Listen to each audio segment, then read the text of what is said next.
There's actually 6 different forehand grips to help with wobble and clean releases when starting your forehand journey. And sometimes changing something small like your grip can change things drastically and help improve your game. And how you hold the disc is well overlooked but extremely important. So here is 6 different forehand grips that might work for you.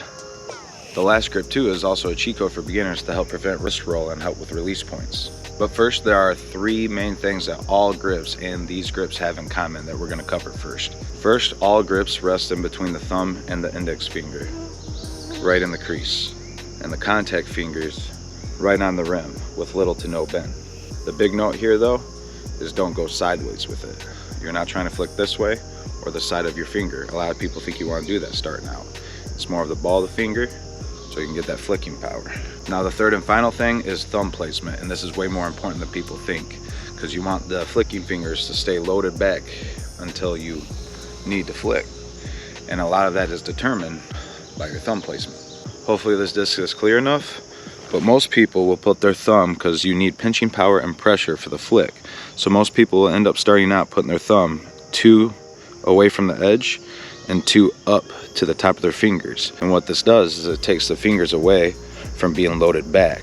You need the fingers to be loaded back. So what I can say is, remember, you want the fingers loaded back with applied pressure. So if you're one of the people that do this as an issue, all you need to do is grab that disc and roll it back and watch that thumb move more to the edge of the disc and a little more lower and away from the fingers. And that's more what you're looking for. But you don't want to do it too much that you lose pressure from the thumb. Still want applied pressure up here so you can flick those fingers. All right, now here are the 6 different grips. Stack grip, 2 finger. Reverse stack, where you just take the stack grip and reverse it. 1 finger. I don't really agree with this one, but it is a grip and a lot of people find use out of it, so I'm showing it to you. This one is called the claw grip. This one I actually liked quite a bit. It's kind of like if you did the reverse stacked right there and then you claw them. And the reason I like this one quite a bit is because I had wrist roll issues and I had problems with release points, and this really helped me fix that. Now this one's kind of like a fan grip, but it's like a power fan grip. It's odd, but it's like the reverse stacked and you put that index finger in. And that helps with more accurate releases and more accurate shots. And the 6th one, the cheat code for beginners, the one that will help prevent wrist roll and help with your release points, is just a pure fan grip.